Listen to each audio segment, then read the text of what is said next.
میں جوان ہوں، میں جوان ہوں تو میں کیا کر رہا ہوں اپنی جوانی کے لیے؟ کیا میری پلاننگ ہے؟ کیا میرا فیوچر فورکاسٹ ہے؟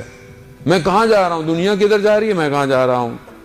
یہ بہت مہم ہے عزیزان محترم۔ میرا اپنے جوانوں سے مطالبہ ہے کہ اپنے آپ کو دنیا کی ہر فیلڈ میں آگے لے کر آئیں، ایجوکیشن میں آگے لے کر آئیں۔ کیوں اپنے آپ کو لوگ گریٹ سمجھتے ہیں؟ کیوں اپنے آپ کو سمجھتے ہیں کہ ہم نہیں کر سکتے؟ کیوں نہیں کر سکتے؟ مگر جو کر رہے ہیں ان کے پر لگے ہوئے ہیں، مگر جو اسپیس پر جا رہے ہیں، جو دنیا کے نئے نئے جو ہے وہ پلانٹس کو جو ہے وہ نکال رہے ہیں، جو ٹیکنالوجی بنا رہے ہیں، وہ کون ہے؟ کوئی اور مخلوق ہے۔ جب خدا کہتا ہے کہ تم محنت کرو، تم ہمت کرو، میں تمہارا ساتھ دوں گا، مگر میں تبھی کروں عزیزان محترم کہ جب تک میری زندگی میں کوئی ہدف نہیں ہوگا۔ میری زندگی میں ہدف نہیں ہے۔ ہم شارٹ کٹ، بس میں یوں کر لوں، یہ کر لوں، یہ کام ہو جائے، یہ 4 پیسے یہاں سے آ جائیں، وہاں سے آ جائیں۔ عزیزان محترم، جس امام کے ماننے والے ہیں وہ کائنات کا CEO ہے، کائنات اس کے اختیار میں ہے، اور ہم ایک چھوٹی سی کمپنی پہ خوش ہو جائیں۔ میں کیوں نہیں پرواز کر پا رہا؟ کیونکہ میں سوچ نہیں رہا بڑا، میرا ہدف نہیں ہے۔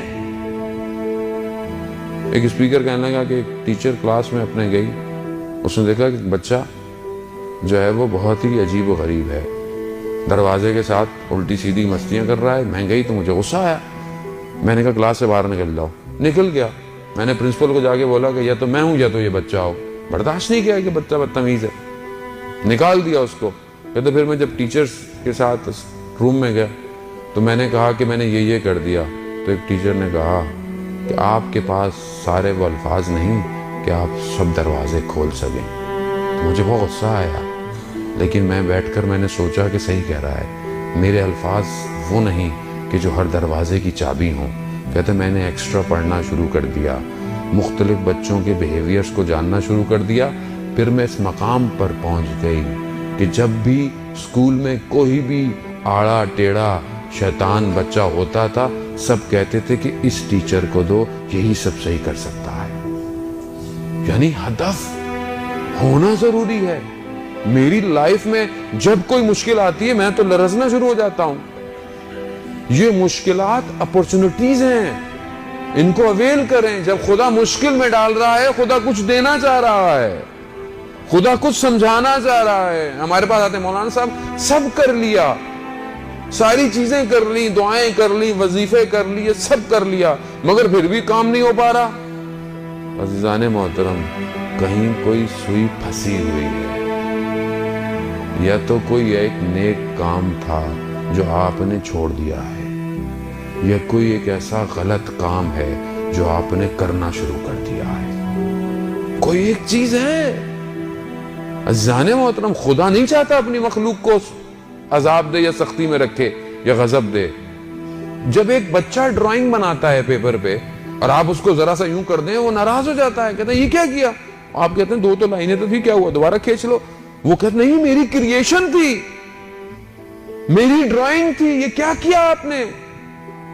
جب ایک بچہ ایک کاغذ کی 2 لکیروں کو نابود ہوتے ہوئے نہیں دیکھ سکتا تو وہ خالق اپنی مخلوق کو کیسے پریشان دیکھ سکتا ہے؟